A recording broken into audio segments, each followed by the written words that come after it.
Le gouvernement indien est en train de mettre une très forte pression sur le Mali. Très forte pression, demandant au Mali de agir immédiatement, sinon, pour des choses qui viennent de se passer.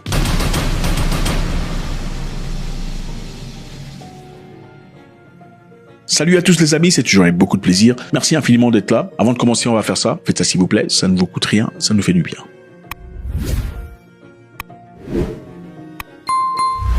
Merci. Le gouvernement indien met beaucoup de pression sur le Mali actuellement. Pourquoi? Parce que 3 travailleurs indiens ont été kidnappés par des terroristes au Mali.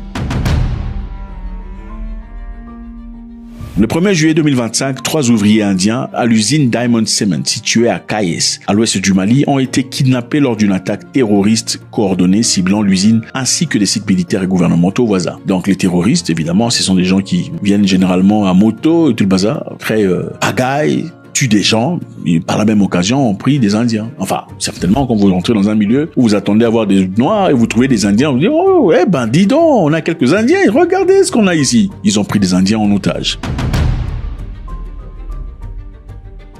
Bien qu'aucun groupe n'ait jusque-là spécifiquement revendiqué cette histoire, il a été certifié que le JNIM, une organisation extrémiste affiliée à Al-Qaïda, Jamaat Nusrat al-Islam wal-Muslimin, a revendiqué plusieurs attaques simultanées à travers l'ouest et le centre du Mali le même jour. Donc ils étaient en train évidemment de racler un peu dans beaucoup d'endroits au Mali. Ils ont touché ces milieux où ils ont pris en otage des Indiens. L'Inde a réagi brutalement, ils sont très en colère, ils ont fait une déclaration. Le ministre indien des Affaires étrangères a fermement condamné cet acte de violence déplorable. Ok, fermement condamné, c'est un acte de violence déplorable. Et il s'adressait ici au gouvernement malien. Il a appelé les autorités maliennes à garantir la liberté rapide et en toute sécurité des otages. Garantir la liberté rapide et en toute sécurité des otages. On parle ici d'un gouvernement libre, n'est-ce pas? Des gens qui ont été pris en otage par des terroristes. Qui parle aux terroristes? L'interrogation. Vous demandez au gouvernement d'aller négocier avec les terroristes pour récupérer vos ressortissants. C'est culotté quand même. Mais je pense qu'il est très important de décortiquer cette partie. Garantissez leur sortie rapidement et en sécurité. Dans votre pays, si on vous prenez en otage quelque part, votre pays ouvrirait la bouche ou demanderait à ce qu'on garantisse votre sortie au gouvernement du pays où vous avez été pris en otage? L'une des meilleures façons de savoir si vous vivez dans une république bananière, c'est aussi simple que ça. Dans beaucoup d'endroits ici, malheureusement, on vous coince quelque part, on vous jette en prison. Même l'ambassadeur n'est pas là. Attendez, il a rien à foutre de vous. C'est ça. Voilà pourquoi je pense qu'il est important de se poser beaucoup de questions avant d'appartenir à un pays, parce qu'on peut appartenir à un pays. On peut aussi naturellement naître dans un pays complètement en désordre, parce que les gens qui dirigent sont incompétents et ne comprennent pas leur rôle. Ils pensent qu'ils sont en train de vous faire faveur en venant vous soutenir quand vous êtes en difficulté. Ou simplement, on vous place dans le lot de tout le monde, disant « Ah, ces gens-là, ils sont des aventuriers, il faut les laisser comme ça. » Les Américains, les Britanniques, les pays qui se respectent, que vous soyez un aventurier ou pas, on ne permettrait jamais à ce que votre intégrité soit violée par un autre pays. Continuons notre histoire. Alors c'est une déclaration chaude, évidemment le Mali doit répondre par rapport à ça. L'ambassade d'Inde à Bamako est en communication constante et étroite avec les forces d'ordre locales, c'est-à-dire le Mali dans sa propriété et la direction de l'usine et les familles des otages. Les ressortissants indiens, évidemment, au Mali ont été invités à faire preuve de plus de prudence et de rester en contact permanent avec l'ambassade et de redoubler de vigilance. Nous savons que les Indiens, généralement, sont un peu partout, ils sont partout dans le monde. Ils s'en foutent éperdument, il n'y a pas d'appartenance. Partout ils vont créer leur Eldorado. Alors ici, l'Inde dit, il faut faire très attention. Alors qu'est-ce qu'on a comme option dans cette histoire? Qu'est-ce que le Mali pourrait faire? Le Mali pourrait organiser une opération militaire. Si les forces maliennes, par exemple, disposent des renseignements fiables sur la localisation des otages, une opération de sauvetage discrète pourrait être envisagée en coordination avec l'Inde. C'est une possibilité. Pourquoi vous me regardez comme ça? Vous pensez que le Mali n'est pas capable de faire ça? Le Mali est un pays bien dans ses bottes, muni des forces spéciales, donc ils sont en capacité d'exécuter ces histoires. Mais si ça ne réussit pas, parce que c'est une possibilité, vous allez chercher des otages et ça ne réussit pas, la perte sera beaucoup plus grande.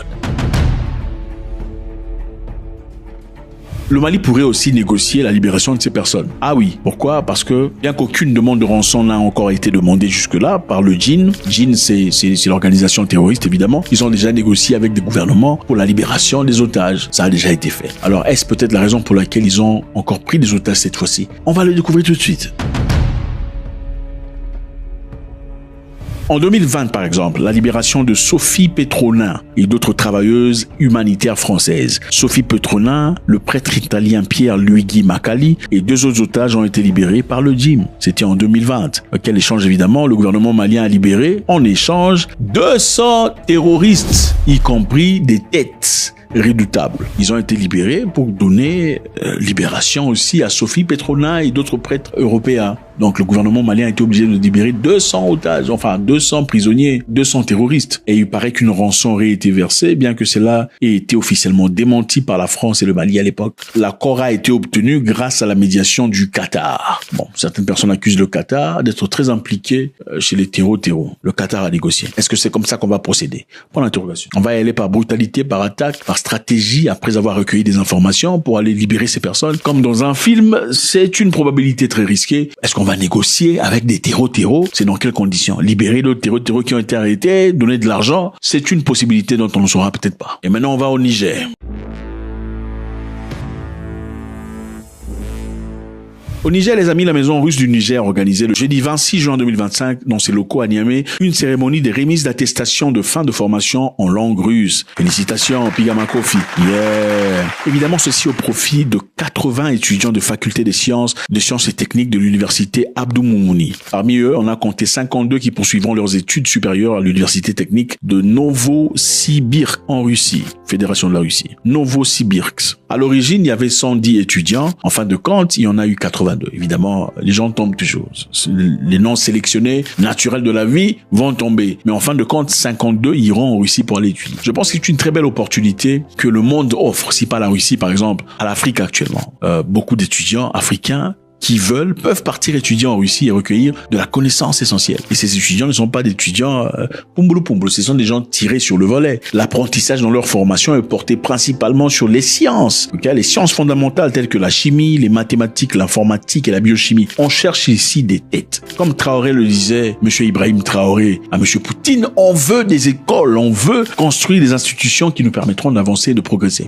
Un pays sans science ne peut pas être un pays libre, un pays développé. C'est impossible. On ne peut pas être un pays développé si on n'a pas des scientifiques poussés. Il faut investir dans la science et arrêter de construire des villas et tout ça. Il faut investir dans la science, dans la capacité, la communication. Il faut investir dans la sécurité, la cybercriminalité. Faites-moi savoir ce que vous en pensez, c'est toujours avec beaucoup de plaisir. 3 Indiens ont été pris en otage. Est-ce que le Mali va organiser une opération spéciale pour les libérer? Ou ça sera ici question de négociation pour libérer ces personnes? L'Inde met beaucoup de pression. L'Inde a exigé à ce que le Mali on parle d'exiger ici. Et aussi félicitations au Niger. 82 étudiants ont été diplômés, en tout cas dans la langue russe. 52 iront poursuivre leurs études de sciences en Russie. Faites-moi savoir ce que vous en pensez, c'est toujours avec beaucoup de plaisir. YouTube dit que beaucoup d'entre vous suivez les vidéos mais vous n'êtes pas abonnés. Pourquoi n'êtes-vous pas abonnés? Considérez bien de le faire, ce serait toujours avec beaucoup de plaisir. God bless.